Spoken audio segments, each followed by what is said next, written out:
नमस्कार मित्रों, मैं हूं आपका दोस्त अशोक अग्रवाल मुंशी प्रेमचंद जी की एक नई कहानी के साथ। कहानी का शीर्षक है पंच परमेश्वर। मौलिक रूप से ये कहानी मुंशी प्रेमचंद जी ने उर्दू में लिखी थी और उस समय इसका शीर्षक था पंचायत। लेकिन बाद में उर्दू न समझने वाले लोगों की फरमाइश पर उन्होंने स्वयं इस कहानी का हिंदी अनुवाद किया और इसका शीर्षक रखा पंच परमेश्वर। पंच परमेश्वर के शीर्षक से यह कहानी 1916 के जून में सरस्वती नामक पत्रिका के अंक में प्रकाशित हुई। आज वही कहानी लेकर मैं आपके समक्ष प्रस्तुत हूं। तो आइए सुनते हैं मुंशी प्रेमचंद जी की मशहूर कहानी पंच परमेश्वर। जुम्मन शेख और अलगू चौधरी में गाढ़ी मित्रता थी। सांझे में खेती होती थी, कुछ लेन देन में भी साझा था। एक दूसरे पर अटल विश्वास था। जुम्मन जब हज करने गए थे तब अपना घर अलगू को सौंप गए थे और अलगू जब कभी बाहर जाते तो जुम्मन को अपना घर छोड़ देते थे। उनमें न खान पान का व्यवहार था न धर्म का नाता, केवल विचार मिलते थे। मित्रता का मूल मंत्र भी यही है। इस मित्रता का जन्म उसी समय हुआ जब दोनों बालक थे और जुम्मन के पूज्य पिता जुमराती उन्हें शिक्षा प्रदान करते थे। अलगू ने गुरुजी की बहुत सेवा की थी। खूब रकाबियां मांजी, खूब प्याले धोए। उनका हुक्का एक क्षण के लिए भी विश्राम न लेने पाता था, क्योंकि प्रत्येक चिलम अलगू को आध घंटे तक किताबों से अलग कर देती थी। अलगू के पिता पुराने विचारों के मनुष्य थे। उन्हें शिक्षा की अपेक्षा गुरु की सेवा पर अधिक विश्वास था।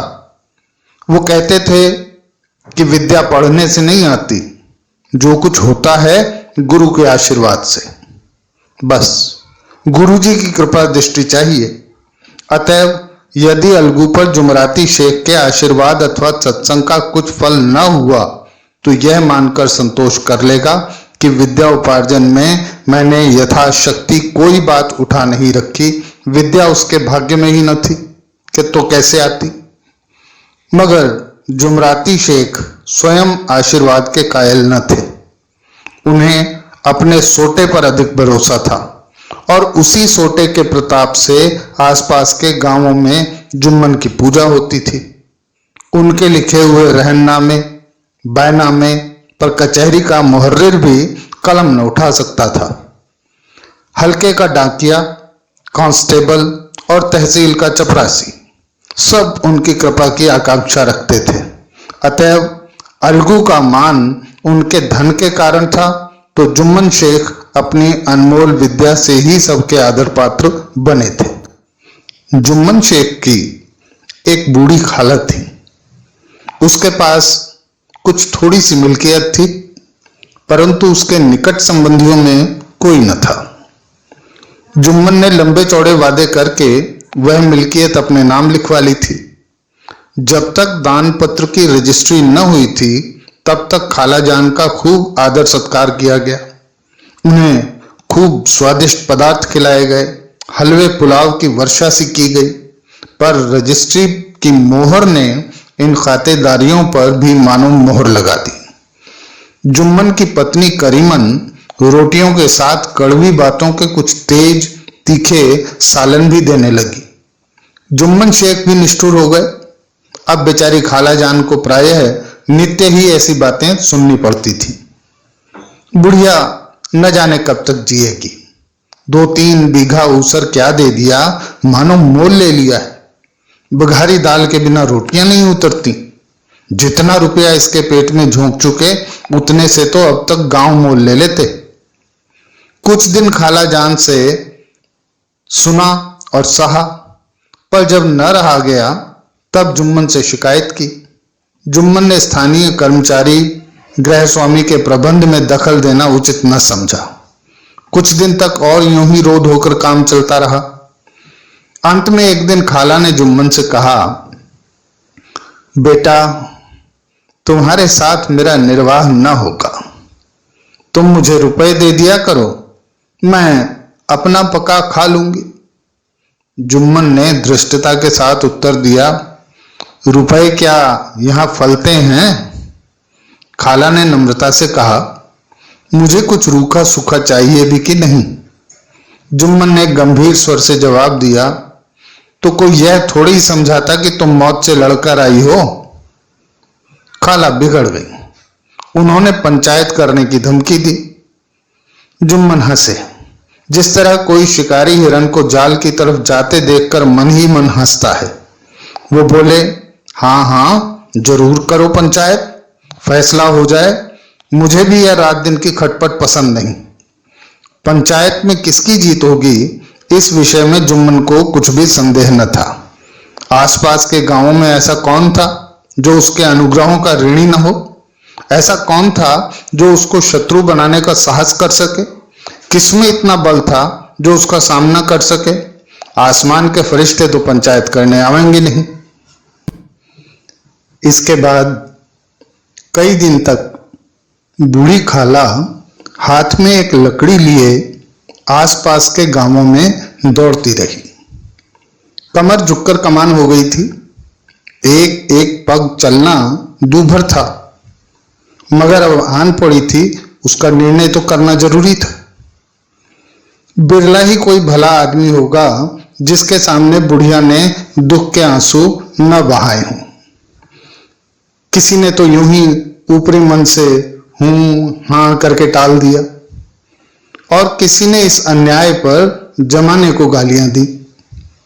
कहा, कब्र में पांव लटके हुए हैं, आज मरे कल दूसरा दिन, पर हवस नहीं मानती। अब तुम्हें क्या चाहिए? रोटी खाओ और अल्लाह का नाम लो। तुम्हें अब खेती बाड़ी से क्या काम है? कुछ ऐसे सज्जन भी थे जिन्हें हास्य रस के रसास्वादन का अच्छा अवसर मिला। झुकी हुई कमर, पोपला मुंह, सन के से बाल, इतनी सामग्री एकत्र हों तब हंसी क्यों ना आवे? ऐसे न्याय प्रिय, दयालु, दीन वत्सल पुरुष बहुत कम थे जिन्होंने उस अबला के दुखड़े को गौर से सुना हो और उसको सांत्वना दी हो। चारों ओर से घूम घाम कर बेचारी अलगू चौधरी के पास आई, लाठी पटक दी और दम लेकर बोली, बेटा, तुम भी धंबर के लिए मेरी पंचायत में चले आना। अलगू बोला, मुझे बुलाकर क्या करोगी? कई गांव के आदमी तो आवेंगे ही। अपनी विपद तो सबके आगे रो आई, अब आने न आने का अख्तियार उनको है। अलगू ने कहा, यूं आने को आ जाऊंगा, मगर पंचायत में मुंह नहीं खोलूंगा। क्यों बेटा? अब इसका क्या जवाब दूं? अपनी खुशी। जुम्मन मेरा पुराना मित्र है, उससे बिगाड़ नहीं कर सकता। बेटा, क्या बिगाड़ के डर से ईमान की बात न कहोगे? हमारे सोए हुए धर्म ज्ञान की सारी संपत्ति लुट जाए तो उसे खबर नहीं होती, परंतु ललकार सुनकर वह सचेत हो जाता है, फिर उसे कोई जीत नहीं सकता। अलगू इस सवाल का कोई उत्तर न दे सका, पर उसके हृदय में ये शब्द गूंज रहे थे, क्या बिगाड़ के डर से ईमान की बात न कहोगे? संध्या के समय एक पेड़ के नीचे पंचायत बैठी। शेख जुम्मन ने पहले से ही फर्श बिछा रखा था। उन्होंने पान, इलायची, हुक्के, तंबाकू आदि का प्रबंध भी किया था। हाँ, वह स्वयं अलबत्ता अलगू चौधरी के साथ जरा दूर पर बैठे हुए थे। जब पंचायत में कोई आता था तब दबे हुए सलाम से उसका स्वागत कर देते थे। जब सूर्य अस्त हो गया और चिड़ियों की कलरव युक्त पंचायत पेड़ों पर बैठी तब यहां भी पंचायत शुरू हुई। फर्श की एक एक अंगुल जमीन भर गई, पर अधिकांश दर्शक ही थे। निमंत्रित महाशयों में से केवल वही लोग पधारे थे जिन्हें जुम्मन से कुछ अपनी कसर निकालनी थी। एक कोने में आग सुलग रही थी। नाई ताबड़तोड़ चिलम भर रहा था। यह निर्णय करना असंभव था कि सुलगते हुए उपलों से अधिक धुआं निकलता था या चिलम के दमों से। लड़के इधर उधर दौड़ रहे थे, कोई आपस में गाली गलौज करते और कोई रोते थे। चारों तरफ कोलाहल मच रहा था। गांव के कुत्ते इस जमाव को भूत समझकर झुंड के झुंड जमा हो गए थे। पंच लोग बैठ गए तो बूढ़ी खाला ने उनसे विनती की, पंचो, आज 3 साल हुए। मैंने अपनी सारी जायदाद अपने भांजे जुम्मन के नाम लिख दी थी। इसे आप लोग जानते ही होंगे। जुम्मन ने मुझे ताहयात रोटी कपड़ा देना कबूल किया। साल भर तो मैंने इसके साथ रो धोकर काटा, पर अब रात दिन का रोना सहा नहीं जाता। मुझे न पेट की रोटी मिलती है न तन का कपड़ा। बेकस बेवा हूं, कचहरी दरबार नहीं कर सकती। तुम्हारे सिवा और किसको अपना दुख सुनाऊं? तुम लोग जो राह निकाल लो उसी पर चलूं। अगर मुझ में कोई ऐब देखो तो मेरे मुंह पर थप्पड़ मारो। जुम्मन में बुराई देखो तो उसे समझाओ। क्यों एक बेकस की आह लेता है? मैं पंचों का हुक्म सिर माथे पर चढ़ाऊंगी। रामधन मिश्र, जिनके कई असामियों को जुम्मन ने अपने गांव में बसा लिया था, बोले, जुम्मन मियां, किसे पंच बदते हो? अभी से इसका निपटारा कर लो, फिर जो कुछ पंच कहेंगे वही मानना पड़ेगा। जुम्मन को इस समय सदस्यों में से विशेषकर वही लोग दिखी पड़े जिनसे किसी न किसी कारण उसका वैमनस्य था। जुम्मन बोले, पंचों का हुक्म अल्लाह का हुक्म है। खाला जान जिसे चाहें उसे बधें, मुझे कोई हर्ज नहीं। खाला ने चिल्लाकर कहा, अरे अल्लाह के बंदो, पंचों का नाम क्यों नहीं बता देते? कुछ मुझे भी तो मालूम हो। जुम्मन ने क्रोध से कहा, अब इस वक्त मेरा मुंह न खुलवाओ। तुम्हारी बन पड़ी है, जिसे चाहे पंच बदो। खाला जान जुम्मन के आक्षेप को समझ गई। वो बोली, बेटा, खुदा से डरो। पंच न किसी के दोस्त होते हैं न किसी के दुश्मन। कैसी बात कहते हो? और तुम्हारा किसी पर विश्वास न हो तो जाने दो। अलगू चौधरी को तो मानते हो? लो, मैं उन्हीं को सरपंच बदती हूं। जुम्मन शेख आनंद से फूल उठे, परंतु भावों को छिपाकर बोले, अलगू ही सही। मेरे लिए जैसे रामधन वैसे अलगू। अलगू इस झमेले में फंसना नहीं चाहते थे। वे कन्नी काटने लगे। बोले, खाला, तुम तो जानती हो कि मेरी जुम्मन से गाढ़ी दोस्ती है। खाला ने गंभीर स्वर में कहा, बेटा, दोस्ती के लिए कोई अपना ईमान नहीं बेचता। पंच के दिल में खुदा बसता है। पंचों के मुंह से जो बात निकलती है वो खुदा की तरफ से निकलती। तो अलगू सरपंच हुए। रामधन मिश्र और जुम्मन के दूसरे विरोधियों ने बुढ़िया को मन ही मन बहुत कोसा। अलगू चौधरी बोले, शेख जुम्मन, हम और तुम पुराने दोस्त हैं। जब काम पड़ा तुमने हमारी मदद की है और हम भी जो कुछ बन पड़ा तुम्हारी सेवा करते रहे हैं, मगर इस समय तुम और बूढ़ी खाला दोनों हमारी निगाह में बराबर हो। तुमको पंचों से जो कुछ अर्ज करनी हो करो। जुम्मन को पूरा विश्वास था कि अब तो बाजी मेरी है। अलगू यह सब दिखावे की बातें कर रहा है, अतएव शांत चित्त होकर बोले, पंचो, 3 साल हुए खाला जान ने अपनी जायदाद मेरे नाम हिब्बा कर दी थी। मैंने उन्हें ताहयात खाना कपड़ा देना कबूल किया था। खुदा गवाह है, आज तक मैंने खाला जान को कोई तकलीफ नहीं दी। मैं उन्हें अपनी मां के समान समझता हूं। उनकी खिदमत करना मेरा फर्ज है, मगर औरतों में जरा अनबन रहती है। अब इसमें मेरा क्या बस है। खाला जान मुझे माहवार खर्च अलग मांगती है। जायदाद जितनी है वो पंचों से छिपी नहीं। उससे इतना मुनाफा नहीं होता कि माहवार खर्च दे सकूं। इसके अलावा हिब्बा नामे में माहवार खर्च का कोई जिक्र नहीं तो मैं भूलकर भी इस झमेले में न पड़ता। बस मुझे यही कहना है, आइंदा पंचों का अख्तियार है, जो फैसला चाहे करें। अलगू चौधरी को हमेशा कचहरी से काम पड़ता था, अतएव वह पूरा कानूनी आदमी था।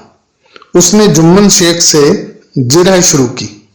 एक एक प्रश्न जुम्मन के हृदय पर हथौड़े की चोट की तरह पड़ता था। रामधन मिश्र इन प्रश्नों पर मुग्ध हुए जाते थे।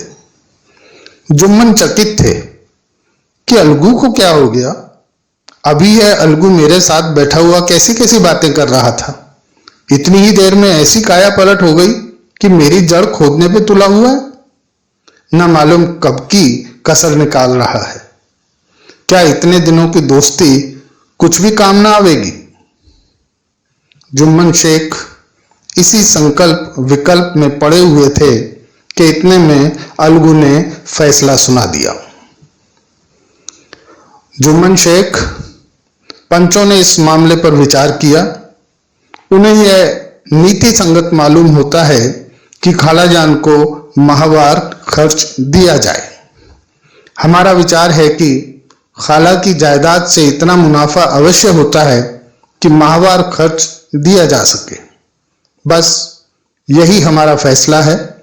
अगर जुम्मन को खर्च देना मंजूर न हो तो हिब्बानामा रद्द समझा जाए। यह फैसला सुनते ही जुम्मन सन्नाटे में आ गए। जो अपना मित्र हो वह शत्रु का सा व्यवहार करे और गले पर छुरी फेरे, इसे समय के हेरफेर के सिवा और क्या कहें। जिस पर पूरा भरोसा था उसने समय पड़ने पर धोखा दिया। ऐसे ही अवसरों पर झूठे सच्चे मित्रों की परीक्षा की जाती है। यही कलयुग की दोस्ती है। अगर लोग ऐसी कपटी धोखेबाज न होते तो देश में आपत्तियों का प्रकोप क्यों होता। ये हैजा, प्लेग आदि व्याधियां दुष्कर्मों के ही दंड हैं। मगर रामधन मिश्र और अन्य पंच अलगू चौधरी की इस नीति परायणता की प्रशंसा जी खोल कर रहे थे। वे कहते थे, इसका नाम पंचायत है। दूध का दूध और पानी का पानी कर दिया। दोस्ती दोस्ती की जगह है, किंतु धर्म का पालन मुख्य है। ऐसे ही सत्यवादियों के बल पर पृथ्वी ठहरी है, नहीं तो वह कब की रसातल को चली जाती। इस फैसले ने अलगू और जुम्मन शेख की दोस्ती जड़ से हिला दी। अब वे साथ साथ बातें करते दिखाई नहीं देते थे। इतना पुराना मित्रता रूपी वृक्ष सत्य का एक झोंका भी न सह सका। सचमुच वह बालू की ही जमीन पर खड़ा था। उनमें अब शिष्टाचार का अधिक व्यवहार होने लगा। एक दूसरे की आव भगत ज्यादा करने लगे। वे मिलते जुलते थे, मगर उसी तरह जैसे तलवार में ढाल मिलती है। जुम्मन के चित्त में मित्र की कुटिलता आठों पहर खटका करती थी। उसे हर घड़ी यही चिंता रहती थी कि किसी तरह बदला लेने का अवसर मिले। अच्छे कामों की सिद्धि में बड़ी देर लगती है, पर बुरे कामों की सिद्धि में ये बात नहीं होती। जुम्मन को भी बदला लेने का अवसर जल्दी ही मिल गया। 50 साल अलगू चौधरी बटेसर से बैलों की एक बहुत अच्छी गोई मोल लाए थे। बैल पछाही जाति के सुंदर बड़े बड़े सींग वाले थे। महीनों तक आसपास के गांव के लोग दर्शन करते रहे। दैव योग से जुम्मन की पंचायत के 1 महीने के बाद इस जोड़ी का एक बैल मर गया। जुम्मन ने दोस्तों से कहा, ये दगाबाजी की सजा है। इंसान सब्र भले ही कर जाए, पर खुदा नेक बद सब देखता है।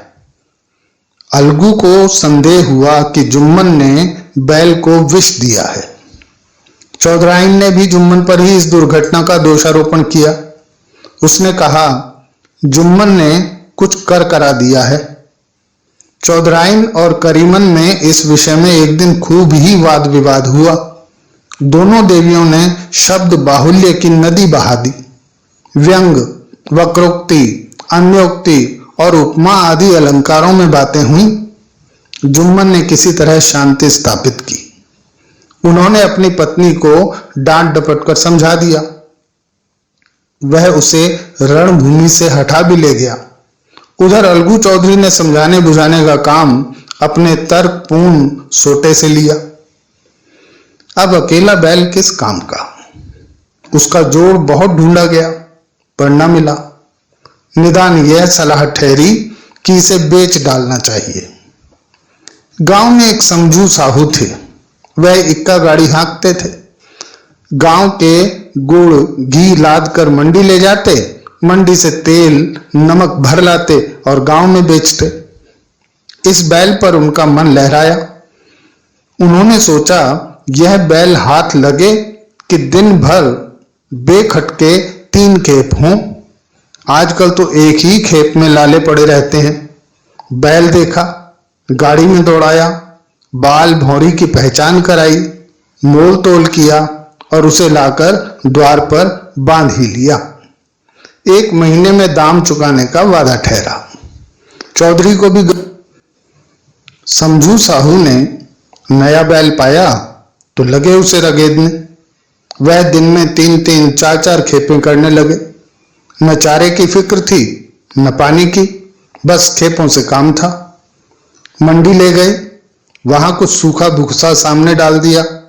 बेचारा जानवर अभी दम भी न लेने पाया था कि फिर उसे जोत दिया।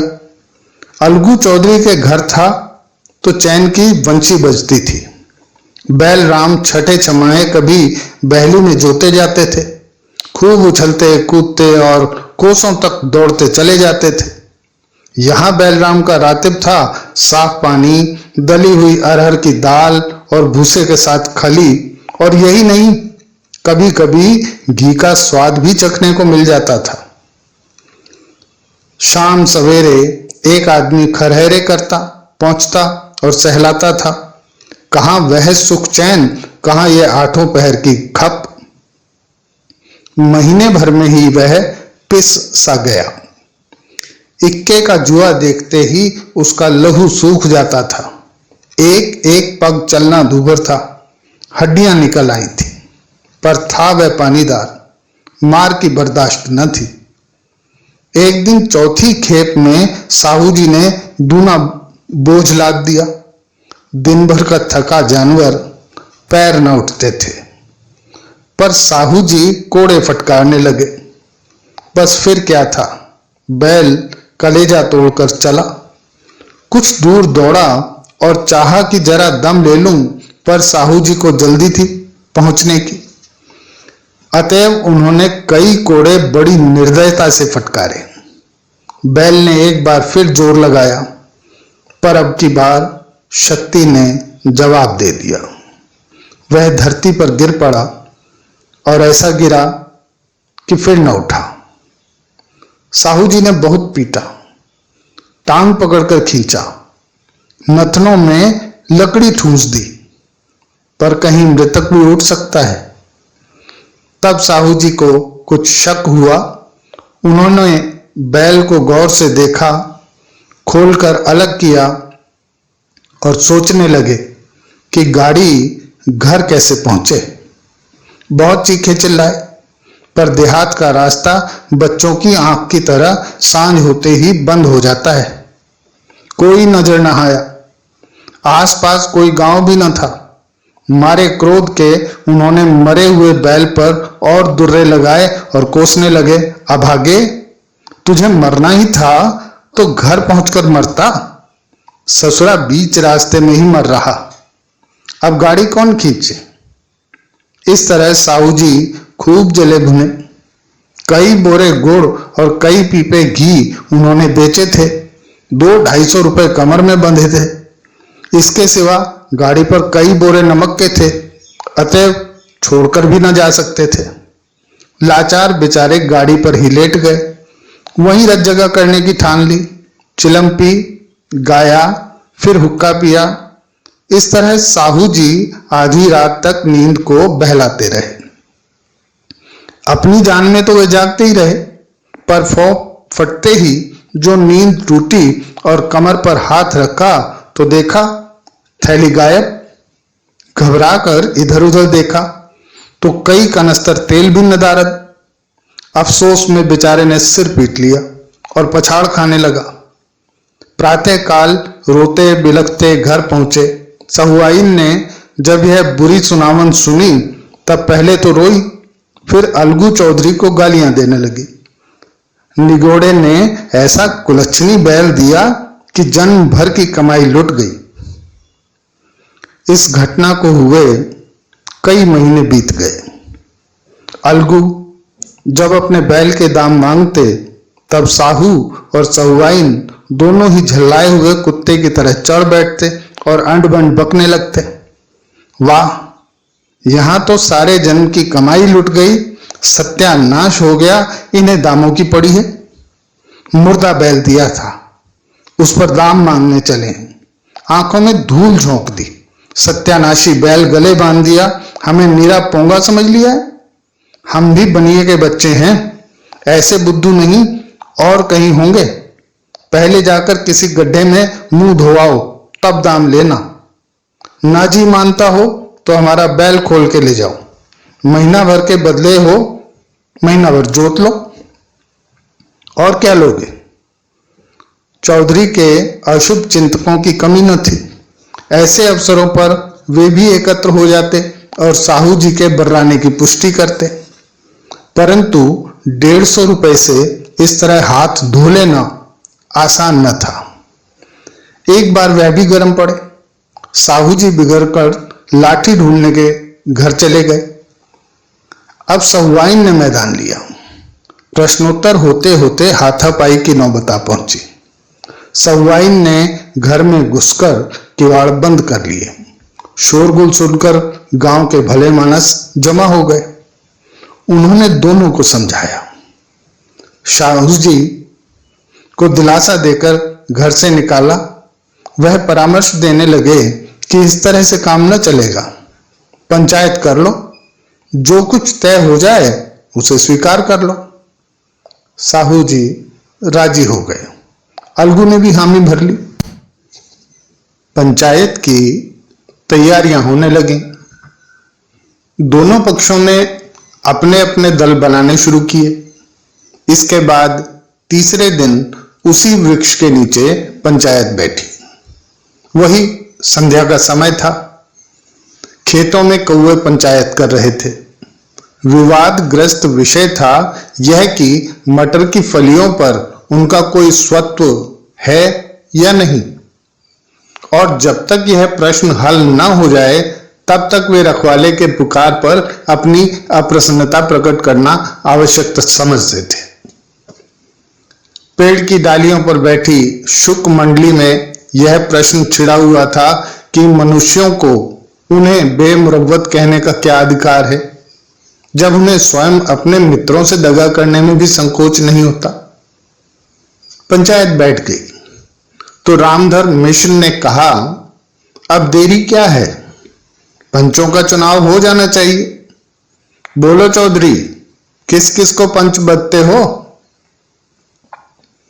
अलगू ने दीन भाव से कहा, समझू साहू ही चुन ले। समझू खड़े हुए और कड़क कर बोले, मेरी ओर से जुम्मन शेख। जुम्मन का नाम सुनते ही अलगू चौधरी का कलेजा धक धक करने लगा, मानो किसी ने अचानक थप्पड़ मार दिया हो। रामधन अलगू के मित्र थे, वो बात को ताड़ गए। पूछा, क्यों चौधरी, तुम्हें कोई उज्र तो नहीं? चौधरी ने निराश होकर कहा, नहीं, मुझे क्या उज्र होगा।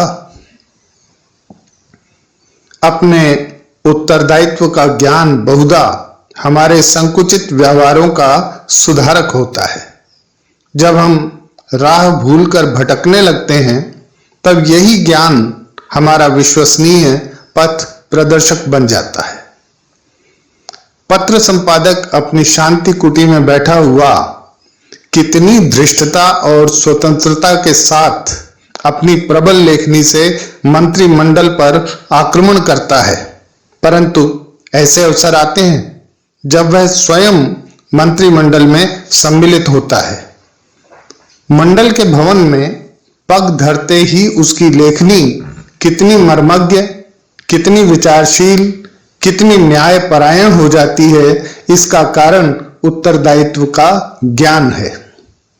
नवयुवक युवावस्था में कितना उद्दंड रहता है, माता पिता उसकी ओर से कितने चिंतित रहते हैं, वे उसे कुल कलंक समझते हैं, परंतु थोड़े ही समय में परिवार का बोझ सिर पर पड़ते ही वह अव्यवस्थित चित्त उन्मत्त युवक कितना धैर्यशील, कैसा शांत चित्त हो जाता है।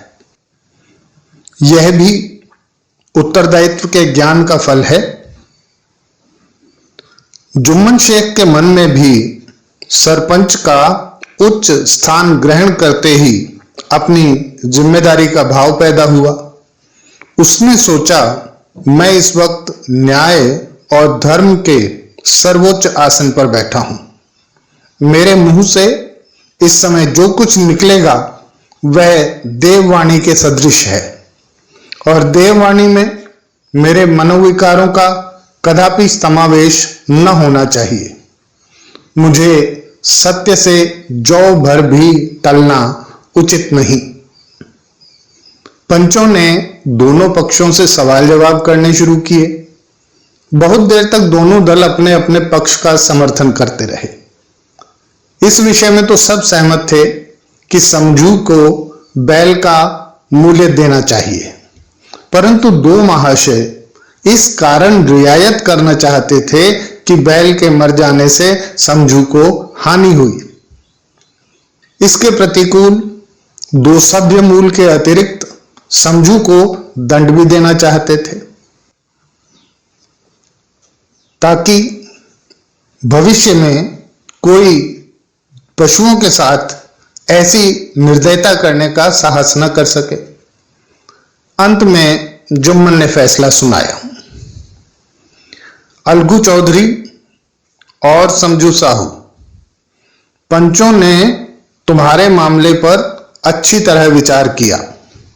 समझू को उचित है कि बैल का पूरा दाम दें। जिस वक्त उन्होंने बैल लिया उसे कोई बीमारी न थी। अगर उसी समय दाम दे दिए जाते तो आज समझू उसे फेर लेने का आग्रह न करते। बैल की मृत्यु केवल इस कारण हुई कि उससे बड़ा कठिन परिश्रम लिया गया और उसके दाने चारे का कोई अच्छा प्रबंध न किया गया। रामधन मिश्र बोले, समझू ने बैल को जानबूझकर मारा है, अतएव उसे दंड देना चाहिए। जुम्मन बोले, यह दूसरा सवाल है, हमको इससे कोई मतलब नहीं। झगड़ू साहू ने कहा, समझू के साथ कुछ रियायत होनी चाहिए। जुम्मन बोले, यह अलगू चौधरी की इच्छा पर निर्भर है, यह रियायत करें तो उनकी भलमानसी।